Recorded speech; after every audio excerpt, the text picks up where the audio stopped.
좋습니다. 네, 우리 안에 말씀이 주시는 기쁨이 있기를 저는 정말로 소망합니다. 우리가 이제 2장이 이제 거의 끝나가요. 2장도 사실 숨가쁘게 왔는데요. 2장의 이야기를 딱 보니까 이 예수님이 약속하신 성령의 임재가 일어났지요. 성령의 임재가 15개 지역 50개국 사람들에게 어마어마한 그 숫자에게 보여집니다. 성령의 언어로 또 성령의 말씀으로 하는 것들을 보게 됐을 때 어떤 사람들은 조롱하기도 했어요. 야, 세술에 취한 거 아니야? 뭐 이런 조롱도 했지요. 그런데 그때 이 베드로가 일어나서 담대하게 증언하고 설교하고 선포합니다. 그 내용들을 좀 살펴보면 여러분 기억이 나실 거예요. 첫 번째가 어떤 거였냐면 말세에는 하나님이 요엘서를 가지고 와서 이야기하는 거예요. 말세에는 하나님이 영을 부어주신다고 했다. 환상, 꿈, 예언 이런 것들이 남종이나 여종이나 당연하게 주시는 하나님의 은혜다. 이 이야기를 딱 하는 거예요. 지금 일어난 사건에 대해서 설명하는 거죠. 그리고 나서 그 하나님이 예수를 큰 기사와 기적, 능력, 표적 가운데에서 증언하셨다. 이 얘기하는 거예요. 그리고 그 증언은 그냥 뭐 여러 가지 기적들도 있겠지만 너희도 알겠지만 뭘 얘기하고 싶냐면 지금 여기 있는 수많은 사람들 뭐 방언도 하고 뭐 뒤집어지고 있는 이 사람들이 뭐냐면 그 모든 예수 그리스도에 대한 증인이다. 부활했다라는 거예요. 부활했다. 그분이 하나님의 뜻 따라서 그냥 죽음에 머물러 있고 무덤에 머물러 있는 것이 아니라 일으키셨다. 그리고 그분이 승천하신다. 이 이야기를 하는데 그 부분에서는 이제 또 시편의 이야기를 끌어와서 다윗이 자기가 영원하지 않음에도 불구하고 썩지 않을 것에 대해서 분명히 선포하고 이야기했는데 그게 뭐냐? 다윗의 자손 예수 그리스도를 가리킵니다. 그분이 승천하셔서 하나님 우편에 앉아 계심으로 우리에게 지금 그 약속한 성령을 부어주셨다. 다시 성령으로 돌아오는 거예요. 그러니 너희 어떻게 하겠느냐 이 얘기를 딱 하는 거죠. 그러니까 결론은 이제 성령의 그 놀라운 사건을 가지고 이야기하면서 빙 돌아서 하나님의 역사하심과 예수 그리스도와 그분의 살아계심과 그분이 약속하신 대로 성령 부어주신 다시 이 성령 사건으로 딱 얘기해버리는 거예요. 그리고 옆에서 막 방언하고 성령의 이야기하고 뭐 이러는 거죠. 그것을 본 사람들의 반응을 이제 살펴보게 되는 거예요. 오늘 본문은 굉장히 중요한 게 초대교회가 세워지는 이야기의 핵심적인 부분을 담아내고 있어요.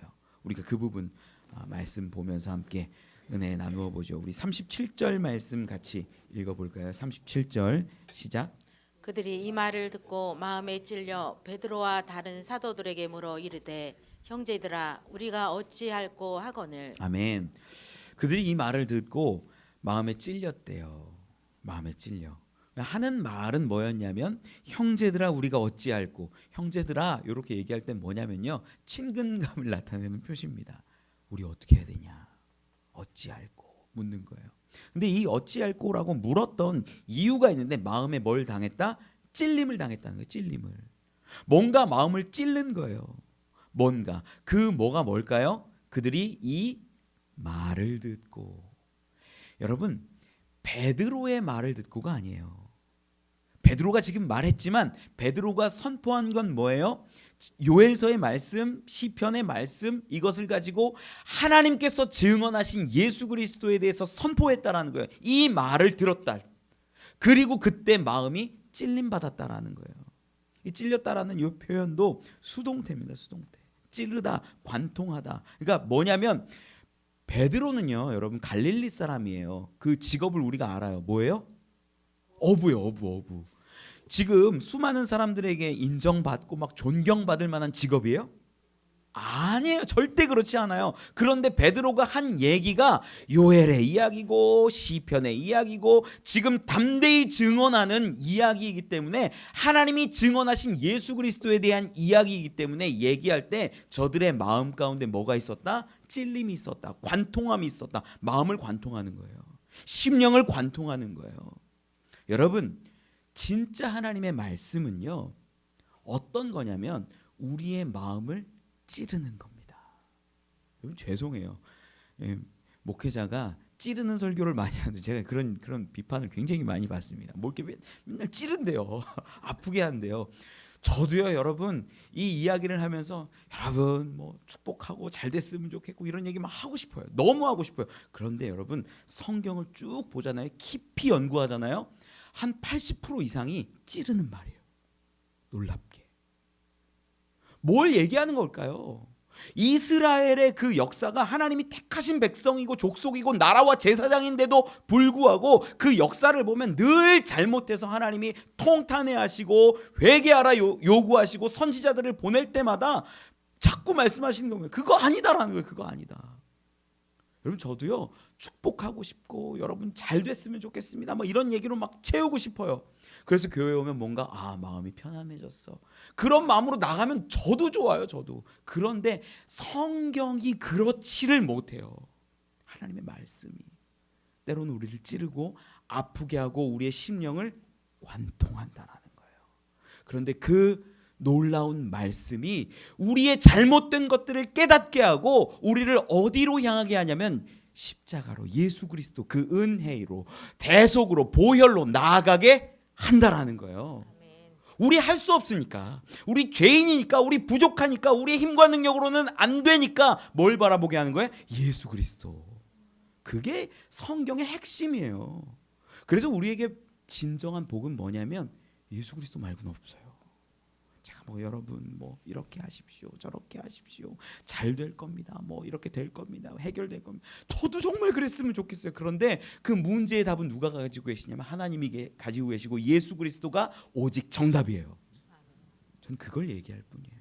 그리고 때로는 어렵지만 찔림받지만 불편하지만 여러분의 마음과 심장을 관통하는 그 아픔들이 있을지 모르지만 말씀이 원래 그러하다라는 걸 받으셨으면 좋겠어요.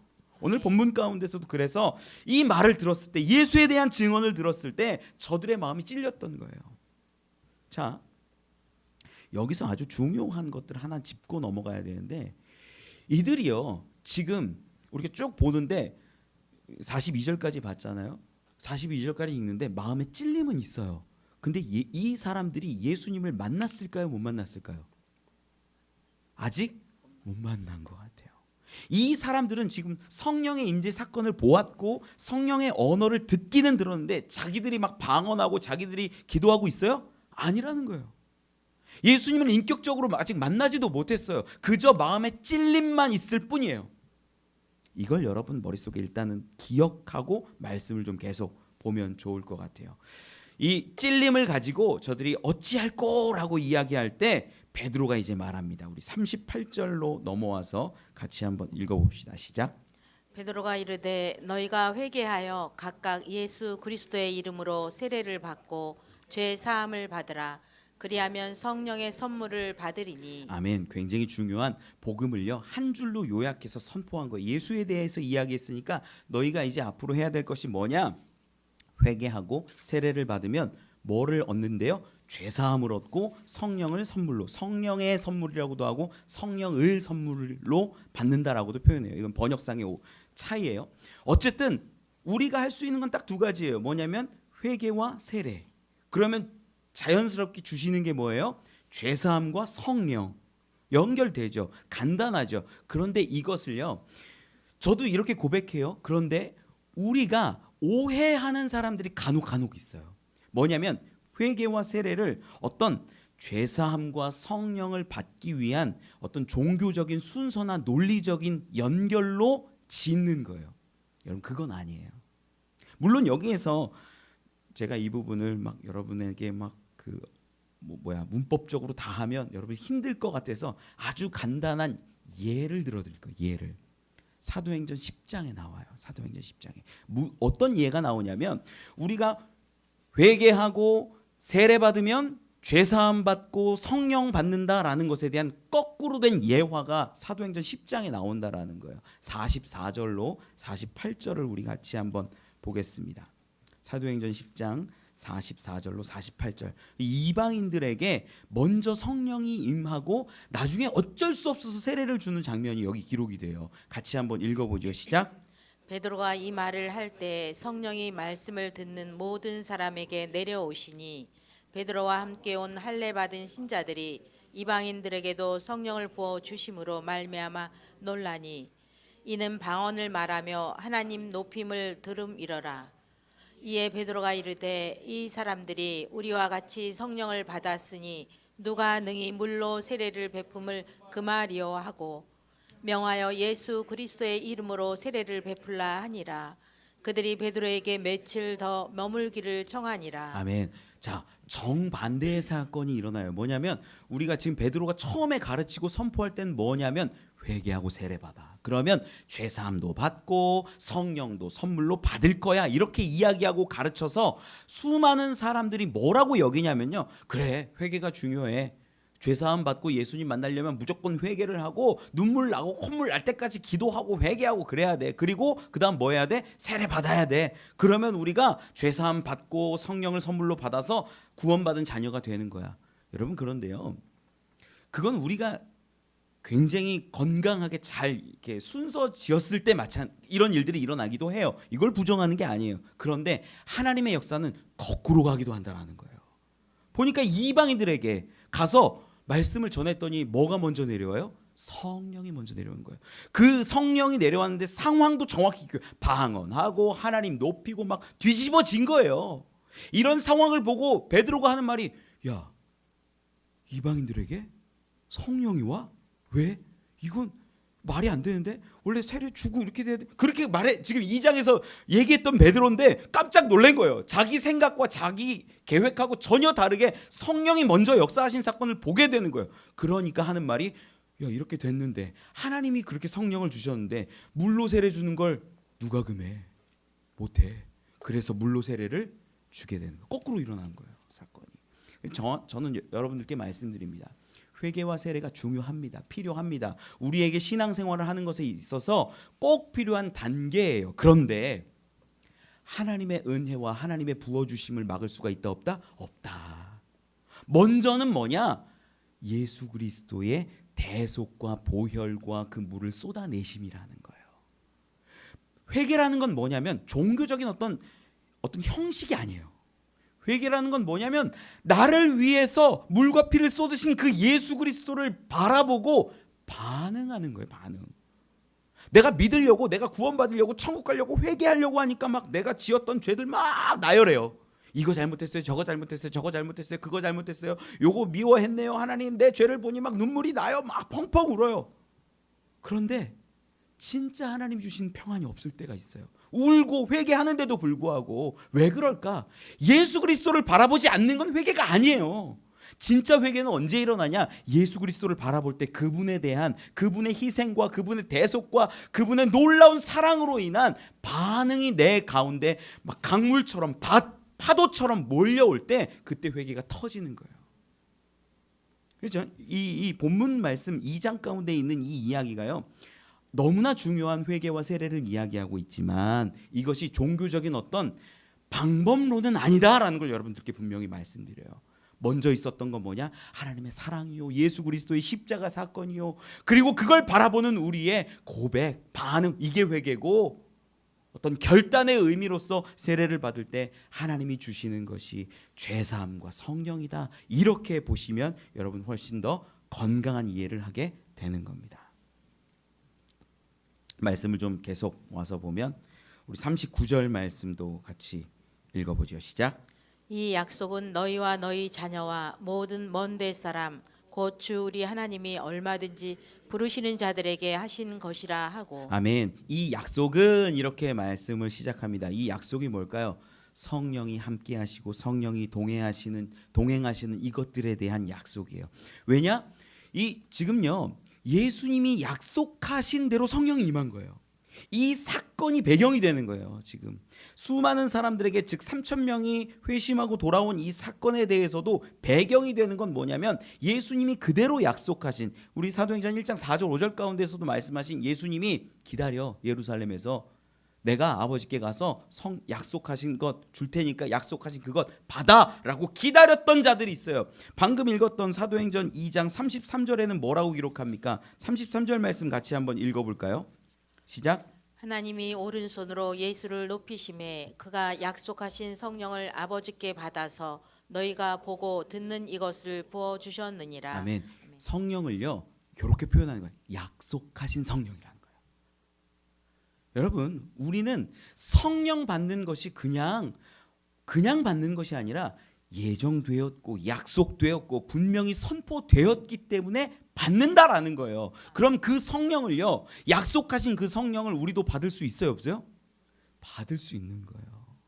예수님은 분명히 누가복음 11장 13절에 말씀하시잖아요. 야, 악한 자라도 하물며 자기 자식에게 좋은 것 주는데 너희 아버지가 너희가 구하는 그 성령 주시지 않겠냐? 구해, 받아. 여러분, 저는 여러분들이요, 성령 받기를 구하며 기도하며 나아갈 수 있는 분들이 되셨으면 좋겠어요. 그래서 본문 가운데 다시 39절 와서 보면 이 약속, 성령에 대한 약속은 너희 자녀와 모든 먼데 사람, 이 먼데 사람 뭐예요? 디아스포라 유대인, 멀리 떨어져 있는 사람들, 이 사람들을 뭐라고 이야기하냐면 곧 주 우리 하나님이 얼마든지 부르시는 자들이라고 선포해요. 하나님이 부르시고 하나님이 예비하시고 하나님이 예정하시고 택하신 그 백성들에게는 약속하신 대로 성령을 부어 주신다. 그래서 10장 가운데도 방금 전에 읽었지만 이방인들에게도 하나님의 성령이 부어지는데 그들 그럼 하나님이 불렀다는 거예요? 안 불렀다는 거예요? 불렀다라는 거예요. 여러분, 사도행전이 놀라운 의미는 이방인들에게, 유대인이 아닌 자들에게 하나님의 역사가 분명하고 정확하게 기록되었다라는 것이 여기 있기 때문이에요. 여러분, 우리도 하나님이 부르신 자들임을 믿습니다. 그럼 우리가 성령 받을 수 있는 거예요. 구할 수 있는 거예요. 하나님은 주시는 거예요. 그런데 여기까지 머리로만 알고 있는 사람들이 너무나 많아요. 구하지 않고. 성령을 구하면 저는 받음을 믿습니다. 왜? 그것은 예수님이 약속하셨고 하나님이 말씀하셨고 분명하게 증언했었고 우리 이전에 있었던 유대인이나 이방인이나 하나님이 부르기로 작정한 모든 자들에게 성령을 주셨기 때문이라는 거예요. 그러면 우리도 구해야 돼요. 우리 교회가, 여러분의 가정이 성령의 인도하심 가운데 서는 교회 가정 되기를 원합니다. 이 놀라운 이야기들인 거죠. 그래서 성령은 또 하나님은 누구든지 언제든 부르실 수 있다라는 걸 우리 분명히 알아야 돼요. 말씀 가운데 계속 보죠. 우리 40절 41절 말씀 같이 읽어봅시다. 시작. 또 여러 말로 확증하며 권하여 이르되 너희가 이 패역한 세대에서 구원을 받으라 하니 그 말을 받은 사람들은 세례를 받음에 이날에 신도의 수가 3,000이나 더하더라. 아멘. 이 베드로가요 이야기한 게 약속하신 성령을 하나님이 얼마든지 부르시는 자들에게 내려주시고 분명히 약속한 대로 주신다라고 가르치면서 40절에 딱 보니까 또 여러 말로 확증하여 권했다라고 이야기합니다. 그러니까 다른 어떤 성경의 말씀이나 어떤 가르침을 줬다 안 줬다? 줬다. 다른 여러 말들로 예수 그리스도를 증거하고 성령에 대해서 증거하고 이러면서 하나님께서 주신 그 감동으로 그 많은 사람들에게 막 선포했다라는 거예요. 권면했다라는 거예요. 너희 그러면 이제 회개하고 세례받고 죄사함 받고 성령 받아, 이런 것들도 계속 얘기하면서 권면하고 가르치고 깨닫게 하고 또 이야기하고 또 이야기하고 그랬다라는 거예요. 그랬더니 이야기하는데 근데 이렇게 얘기하면서 뭔 얘기를 끝에 했냐면 40절 끝에 이 패역한 세대에서 구원을 받으라 이렇게 말합니다. 이 부분을 읽으면 이 세대가 악이 너무 많고 잘못되었고 죽음으로 막 달려가고 있는 그러한 모습처럼 여겨져요. 패역한 세대라고 하니까. 그런데 이건 그런 의미가 아니에요. 뭐냐면 패역이라는 요 단어가 스콜리오스라는 단어인데 부도덕하다라는 거예요. 갑자기 도덕 얘기가 나와요. 구부러졌다라는 거예요. 뭔가 부당하고 잘못되었다라는 거예요. 무슨 얘기하는지를 여기서 정확히 알아야 돼요. 이 뭐냐면 야 너희 왜 예수 안 믿어? 예수 믿으면 다 되는데 이렇게 해서 예수 믿겠습니다. 이런 의미가 아니라 지금 여기서 말하고 있는 패역한 세대라는 것은 우리 경건한 유대인으로 다시 돌아가면 이해가 가요. 경건한 유대인이 최소 예수님의 그 3년의 공생 기간 동안 절기를 3번 지켰다라고 하면 최대 9번 이 예루살렘을 왔다 갔다 했을 것으로 우리가 정리했어요. 그리고 경건한 마음으로 사는 사람들이라면 1년에 한 번은 적어도 이 예루살렘에 왔다 갔다 하기 때문에 예수에 대한 소문이나 이야기들을 분명히 들었을 거라는 거예요. 여기까지 정리되죠. 그러면 이 사람들의 부도덕함과 구부러짐과 문제가 뭐냐면 예수를 안 믿음이 아니라 예수에 대한 소문을 듣고 예수에 대한 가르침을 듣고 최근에 있어서는 약 50일 전에 유월절에 예수가 죽었다라는 것을 들어요. 한 3, 4일 지나니까 어떤 사람들 가운데에서는 우리 엠마오로 가는 두 제자 이야기를 알지만 소문이 막 퍼지는 거예요. 너 아직도 예루살렘에서 일어난 일 못 들어봤어? 이러면서 뭘 증거하냐면 예수가 죽었대. 예수가 죽었대. 뭐 이런 얘기하는 게 이 예루살렘 근처의 분위기요 소문이었다라는 거예요. 그런데 패역한 세대 사람들은 뭐 하냐면 이 예수의 말에 대해서 듣기는 듣지만 상고하지 않고 생각하지 않고 깨닫지 않고 들으려고 하지 않았다라는 거예요.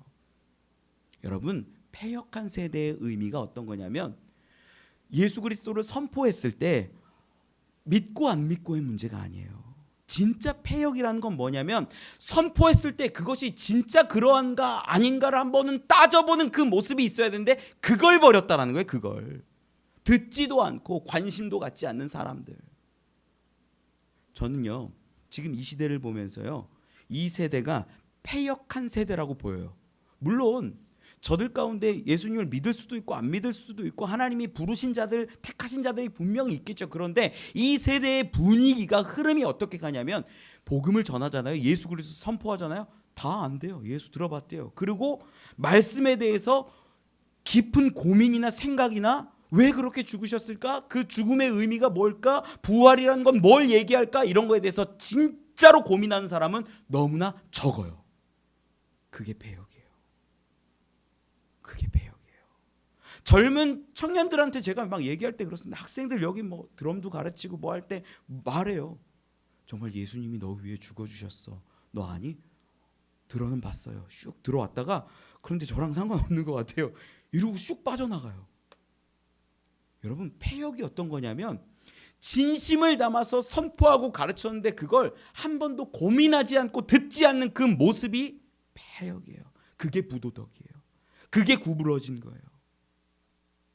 저는 정말 간절히 소망합니다. 이 세대 가운데 사람들이 안 믿을 수 있죠. 내가 고민하는데 내가 생각하는데 저는 도저히 안 믿겨져요. 저는 도저히 안 믿겨져요. 그럴 수 있어요. 그런 사람을 위해서는 하나님 깨닫게 해주시길 원해요. 저희 큰아들이요. 늘 뭐 이렇게 큐티 하잖아요. 늘 기도 제목 끝에 뭘 썼냐면 예수님 정말 만나고 싶어요. 정말 계신가요? 뭐 저도 예수님 만나보고 싶어요. 이런 기도 제목이 늘 있었어요. 한 번도 만나본 적이 없는 거예요. 감동이 없는 거예요. 개인적으로 아버지로서 고마운 건 그 솔직한 마음을 얘기해 주는 게 고마운 거예요. 그럼 같이 기도하기도 하고. 이번에 참 감사하게 기도하는 가운데 이 다니엘 기도 때 주님이 만져주신 따뜻함을, 뜨거움을 느낀 거예요. 그리고 하는 말이 뭐냐면 엄마 아빠 나 진짜 예수님 만났어. 놀라운 이야기죠. 그나마 옆에서 제가 아빠가 목사고 엄마가 사모님이니까 뭐 힘들어도 막 큐티 보게 하고 읽게 하고 깨닫게 하고 그러니까 정말 그래? 난 모르겠는데 정말 그래? 그 고민이, 그 생각이, 그 따져봄이, 그 치열함이 저는 그 말씀 가운데 하나님이 분명히 역사하신 걸 믿어요. 여러분 그게 있어야 된다는 거예요. 저는 마냥 무턱대고 믿어라도 아니고 생각하지도 않고 그냥 거절하는 것도 아니고 한번 따져보고 생각하고 이 가운데 한번 이게 맞나? 진짠가 아닌가? 따져보는 그 모습은 있어야 되지 않겠습니까? 이게 없을 때 패역하다라고 하는 거예요. 지금 본문 가운데 있는 3,000명 세례받은 사람들이 있는데 이 사람들도요 아직까지 아까 초반에 얘기했죠. 예수님을 인격적으로 만났어요, 못 만났어요? 아직 못 만났어요. 막 성령의 불 가운데 언어로 방언하는 사람들도 있었을 것이고 통변하는 사람들도 있었을 것이고 그런 것들을 보기는 하지만 나는 아직 못 만났어요. 그런데 그들이 마음에 찔리기 시작하니까 그래 내가 뭔가 해야겠다. 뭔가 바꿔야겠다. 그런 마음으로 나와왔고 계속 듣는 겁니다. 많은 권면으로 많은 가르침으로 이야기를 들으니까 마음이 변하기 시작하는 거죠. 그 가운데 하나님이 분명히 역사하시는 거예요.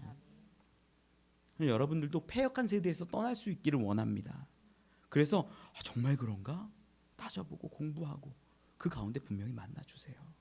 자, 말씀으로 돌아와서 보면 41절에 기록하죠. 그 말을 받은 사람들은 세례를 받음에 이날에 신도의 수가 3천이나 더하더라고요. 저는 안타까운 게 이제 번역을 왜 이렇게 했을까라는 생각이 들어요. 3천이나라고 얘기하니까 3천이 많아 보여요, 적어 보여요?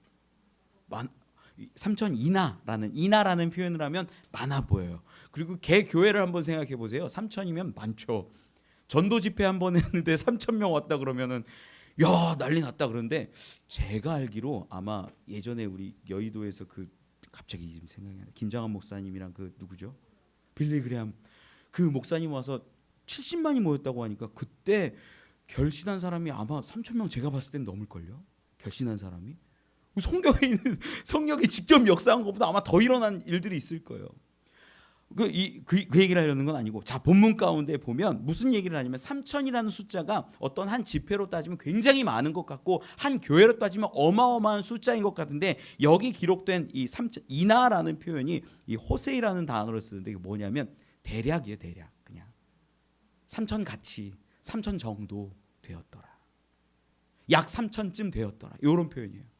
실제로 3천이 큰 수라는 거 알아요. 저도 알아요. 아무리 이렇게 설교해도 3천 명 안 오더라고요. 예, 어렵죠. 근데 3천이라는 숫자를 우리가 그냥 이 자리에서 보면 큰데, 이때가 제가 요세푸스의 기록 같은 것들을 따져서 보면 몇 명쯤 모였다고 그랬어요? 50만에서 100만, 많게는 200만까지도 봐요. 그 숫자들 중에서는 3천이면 적은 숫자라는 거예요. 그리고 그 사람들이 세례 받은 사람 너무나 적은 숫자라는 거예요. 이 사람들은 어떠한 사람들이냐? 하나님이 먼 데 있든 가까운 데 있든 유대인이든 지금 여기까지는 유대인들이지만 대부분 하나님이 부르신 자들이라는 거예요. 그래서 신앙생활하는 한 사람 한 사람이요, 정말 소망으로 나온 한 사람 한 사람들이 너무 귀하고 아름답고 복되다라는 거예요. 개인적으로는 제가 기도하는 게, 하나님 제 연약함으로 실족하지 않았으면 좋겠습니다. 누가? 왜? 하나님이 부르신 자니까. 그리고 저들 가운데 제가 다양한 말들로 성경으로 권면하고 가르칠 때 깨닫고 하나님께 돌아오는 자들이 되기를 원합니다. 패역함 가운데 빠져있고 그냥 왔다 갔다 성전 뜰만 밟는 사람이 있다면 마음을 바꾸어서 정말 하나님 말씀이 그러한가 따져보는 사람들이 있고, 그들 가운데 하나님이 역사하셔서 구원받는 자들이 막 생겼으면 좋겠어요. 이게 개인적인 기도의 제목들입니다. 이 3천 명이 어떻게 세례를 받았을까? 누가 이런 질문을 하더라고요. 그래서 제가 이제 자료들을 많이 조사하다 보니까 집단 세례를 했을 것으로 봐요. 12명의 사도와 이 사람들을 대표해서 실로암 물가에 있었던 뭘 어떻게 했던 막 물을 막 뿌리는 거죠. 3천 명을 한 명씩 한 명씩 지금 이렇게 세례하듯이 할 수는 없었을 거예요. 그리고 3천 명이라고는 하지만 여자와 아이들까지 아마 더했으면 10,000명이 좋게 될 수 있죠. 이 숫자가 저는 개인적으로는 참 적어 보입니다. 왜 그러냐? 또 더 다른 한 가지 이야기를 드리면, 오병이어 기적 때 먹은 사람이 몇 명이에요? 여러분 알죠? 남자만 5,000명. 그 사람도 안 왔어요. 제가 보기에. 그러한 하나님 예수님의 놀라운 은혜와 기적을 경험했던 사람들도 이 자리에 다 안 왔어요. 제가 보기엔 너무나 적은 숫자로 보여요. 하나님의 택하심이 이 당시에 아직 사람들 보기에는 힘이 적었다라는 거죠. 그럼에도 불구하고 이 적은 숫자 3천을 통하여서 15개 지역, 지금으로 따지면 50개국 가운데 나아가서 이 사람들이, 사도들이 가르친 가르침을 따라서 교회가 세워지고 공동체가 세워지고 하나님의 나라가 확장되어 갔다라는 거예요. 그리고 그 교회가 지금 여기까지 이어져서 우리들처럼 되었다라는 거죠. 은혜죠. 3천이라는 적은 숫자밖에 안 되지만 이들로 하나님은 교회를 세워 가십니다. 자, 이제 본문으로 돌아와서 제일 중요한 말씀, 우리 42절 말씀을 같이 한번 읽어보죠. 시작. 그들이 사도의 가르침을 받아 서로 교제하고 떡을 떼며 오로지 기도하기를 힘쓰니라. 아멘. 사도의 뭘 받았대요? 가르침을 받았대요. 여러분, 교회는요, 저 사람들이 사도의 가르침을 받아서 통역을 해서 들었든 어떻게 해서 들었든 이 사람들이 이제는 각각의 자리마다 가서 살아갈 때에 놀라운 하나님의 공동체 교회를 이루어가고 그 자리마다 복음을 전하는 이러한 전달자들로 살게 된다라는 거예요. 그러기 위해서 사도들이 뭘 하냐? 가르침을 주는 거예요. 배우는 거예요. 뭘 가르쳤을까요? 여러분, 12사도가 예수님 얘기하는 거예요. 예수님 얘기할 거 말고는 없는 거예요. 가르침이라는 게 예수님을 증거하는 것 말고는 없는 거예요. 우리는 이걸 분명히 알아야 돼요. 그리고 그 가르침을 받았던 자들이 뭘 했다라고 성경이 기록하냐면 교제하고 떡을 떼며 오로지 기도하기를 힘쓰니라 이렇게 기록합니다. 교제라는 말에 여기 이제 헬라어로 보면 여기에 정관사가 붙어 있어요. 그 교제예요. 쉽게 말하면 무슨 교제를 가르쳤을까요? 제자들이, 사도들이 내가 예수님하고 교제했던 거 그거 얘기하고 보여주는 거예요. 그거 말고는 없어요. 그 교제라고 한다면 정관사가 있다라는 건 어떤 뭐 그냥 우리 교회 다니는 사람들도 어떤 분들 그러죠. 교제가 중요해요. 그래가지고 3, 4 모여가지고 이야기하는 거 보면 뭐 가족 흉보고 시집 흉보고 뭐 자녀가 잘 되려면 뭐 어떻게 해야 된다 그런 얘기하고 주식이 어떠네 부동산이 어떠네 그런 얘기하고 그걸 교제라고 생각해요. 죄송한데 아니에요. 성경이 말하고 있는 초대교회가 이야기하고 있는 건 정관사가 붙어 있다는 거예요. 그 교제 예수님이 제자들과 하셨던 그 교제. 지금 제자들이 사도들이요 가르쳐줄 수 있고 보여줄 수 있는 건 뭐밖에 없어요. 예수님이 이렇게 하셨어. 예수님이 우리 이렇게 만나주시고 이렇게 가르쳐주시고 이렇게 깨닫게 하셨어. 그 교제 말고는 없는 거예요. 그래서 지금 여러분들이요 교제를 회복해야 된다라고 얘기하면요 뭐 그냥 단지 이야기하고 잡담하고 뭐 세상에 있는 가십거리들 얘기하는 그런 게 아니라 예수님이 우리 가운데 어떻게 하셨냐 그걸 이야기하는 게 교제예요. 그래서 사도들의 가르침을 받아 교제하는 게 중요한 거예요. 또 더 나아가서 보면 떡을 떼며 이렇게 기록하죠. 떡을 뗐다 하면 여러분 무슨 의미로 받아들여져요? 떡 먹었다라고 들리십니까? 저도 처음엔 그렇게 들었어요. 떡을 뗐다라는 게. 떡을 떼서 뭐 해야 돼요? 먹어야 되는 거예요. 먹어야 돼. 그런데 성경이 참 귀하고 아름다운 거예요. 떡을 먹었다라고 기록을 안 해요. 떡을 뗐다라고 기록하는 거예요. 떡을 뗐다라는 게 이게 이제 글라시스라는 단어로 쓰는데 찢다요, 찢다. 나누다. 떼어내다. 물론 떡을 떼는 게 중요하고 떼야 내가 먹죠. 그런데 성경이 초점하고 있는 부분을 동사를 정확하게 보자는 거예요. 그게 뭐예요? 떡을 찢었다라는 거예요. 떡을 찢었다. 떡을 떼었다라는 거예요. 떡을 분리해냈다. 떡을 과감하게 그렇게 부쉈다라는 표현을 해요. 왜 그럴까? 뭘 얘기하고 싶은 걸까요?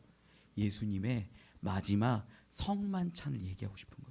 당신의 몸을 찢으시고 당신의 피를 흘리셔서 그것을 우리에게 먹게 하셨다라는 걸 얘기하는 거예요. 그래서 초대교회 때는요 성찬과 애찬이 합쳐져 있었습니다.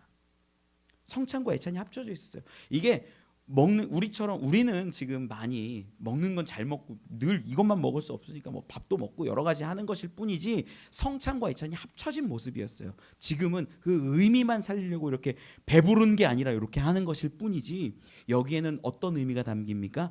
예수님의 그 몸이 찢기시고 피를 흘리셨다라는 그 의미가 담겨 있는 거예요. 그래서 떡을 뗐다라는 단어가 이제 사도행전에 많이 나오거든요. 그걸 볼 때마다 뭘 여겨야 되냐면 성만찬했구나. 예수의 죽으심을 바라보았구나. 예수의 죽으심을 시선했구나. 이걸 우리가 분명히 알아야 된다라는 거예요. 그냥 먹고 마시는 공동체가 아니라 하나님의 어떤 사랑 되신 예수 그리스도를 바라볼 수 있는 그런 공동체가 떡을 떼는, 떡을 찢는 그 모습 가운데 분명히 있어야 됩니다. 말씀을 계속 보면 그 가르침을 받아서 뭘 했냐면요 오로지 기도하기를 힘쓰니라. 재미난 건 이 기도에도요 정관사가 붙어 있어요. 그 기도래요. 그 기도 뭘까요? 가까이서 보면 이런 기도를 했을 겁니다. 지금 120명의 사람들로 대표되는 사람들이 뭐 성전이든 뭐 마가의 다락방이든 어디에서 기도하는데 약속하신 성령을 부어주시옵소서. 예수 그리스도를 증거하기를 원합니다. 그 부활을 선포하기를 원합니다. 이런 기도를 주로 많이 했을 것인데 그 기도를 말하는 거예요. 가까이 보면 3천의 사람들이 각각 같이 가르침을 받아서 예수에 대해서 조금씩 더 알게 되니까 뭘 기도하는 거예요? 우리에게도 성령을 주시옵소서. 우리도 예수 그리스도 그 부활을 증거하게 하여 주시옵소서. 그 기도를 하게 했다라는 거예요. 그 기도. 그리고 이 정관사라는 표현을 통하여서 우리가 조금 더 깊이 보면 지금 성령 임재 사건을 위한 기도도 있겠지만 조금 더 앞으로 넘어가면 어떤 기도가 있을까요? 예수님의 기도예요. 예수님의 기도. 예수님의 기도, 그 겟셋마네 기도를 우리는 알고 있습니다. 뭐예요? 내 뜻대로 마시고 아버지 뜻대로 되기를 원합니다. 예수님이 우리에게 가르쳐 주신 산상수훈 가운데 나오는 주 기도문을 보면 알 수 있어요. 뜻이 하늘에서 이루어진 것 같이 땅에서도 이루어지다. 아버지의 뜻이 땅에서도 이루어지기를 원합니다. 이게 기도의 핵심이에요. 주기도문에. 겟셋만의 기도도 마찬가지고 주기도문도 마찬가지고 우리에게 가르쳐 주시고 선포하시고 알려주신 그 기도가 뭐냐? 그 기도가 뭐냐?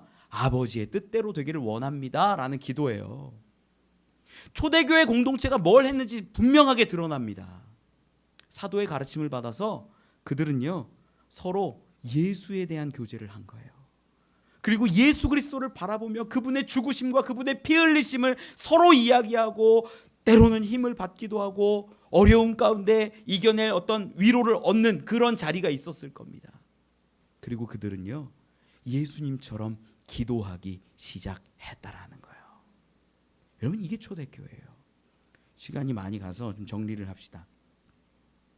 많은 교회들이요 초대교회로 돌아가자라는 운동들을 많이 합니다. 초대교회로, 초대교회 같이. 그런데 초대교회가 어떻게 했는지가 본문 가운데 너무 자세하게 분명하게 확실하게 기록이 돼 있어요. 야 성령 받아서 뭐 물건 통용하자. 여러분 물건 통용 다음 시간에 얘기하겠지만요. 이 사람들이 디아스포라 유대인이잖아요.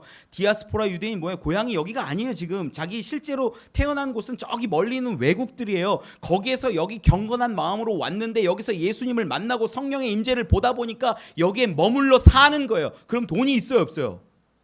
그러니까 나눠주는 거예요. 그러니까 어떤 사람들은 공산주의랑 교회랑 자꾸 대화를 하는 과정에서 야 물건을 서로 통용했다라는 그 부분 가지고 얘기하는데 아니 먹고 살 것이 없는 사람들에게 나눠주는 긍휼을 봐야지 공산주의랑 연결되지 않아요. 그건 지금 잠깐 샜는데 여러분 정리하면 그렇습니다. 초대교회는 어떤 공동체냐면요 말씀을 배우는 공동체였다라는 거예요. 사도들의 가르침을 받아. 사도들은 그 얘기하는 거예요. 예수님이 우리에게 이런 얘기하셨어. 예수님 이렇게 가르쳐 주셨어. 예수님 이렇게 행하셨어. 예수님 이렇게 말씀하실 때는 우리는 이랬는데 그때가 너무 독탄스러워. 이런 얘기 막 하면서 사도들의 가르침을 따라서 그 3,000명이나 되는 사람들이 예수를 바라보게 되는 거예요. 예수를 바라볼 때 그들은 그분의 기도를 배웠고 그분의 찢기심과 그분의 사랑을 경험합니다. 그렇게 교회가 시작되었다라는 거예요. 저는요 우리 교회도 그런 말씀 가운데 뿌리 내리는 교회들이 되었으면 좋겠어요. 여러분 교회의 근간은요 목회자 아닙니다. 절대 아니에요. 목회자가 유명하고요 막 잘 나가고 TV 나오고 책 쓰고 이러잖아요. 그분들 비난하는 거 아닙니다. 좋아요. 그런데 그런 유명한 목회자를 바라보는 교회는요 그 목회자가 떠나면 그 교회도 쇠퇴해요. 건물 잘 지은 교회 화려하고 아름답고 부채도 하나 없고 여러분 우리 유럽만 봐도 알잖아요. 그런 교회들이 어떻게 됐어요? 성당들이 뭐 나이트클럽이 됐다는 이야기들이에요. 건물도 교회의 근본이 아닙니다. 그럼 뭘까요? 말씀이라는 거예요. 그 가르침을 받았던 자들이 그 가르침이 나를 바꾸고 나를 찌르고 내 가운데 역사에서 선포하게 하고 하나님의 뜻을 바라보게 하고 기도하게 하고 교제하게 하는 그 모습 그렇게 됐더니 초대교회의 역사들이 놀랍게 일어났다라는 거예요. 우리는 그걸 봐야 돼요. 저는 여러분들이 말씀을 보고 말씀을 묵상하고 내 가운데 세워나가는 그런 분들이 되셨으면 좋겠어요. 그렇게 할 때 초대교회 가운데 역사하신 그 하나님의 은혜는 그 기적은 지금도 우리 가운데 분명히 일어날 것을 저는 믿습니다. 사도의 가르침을 받아 아름다운 공동체를 세워나가는 저와 여러분 우리 되시길 간절히 축원합니다.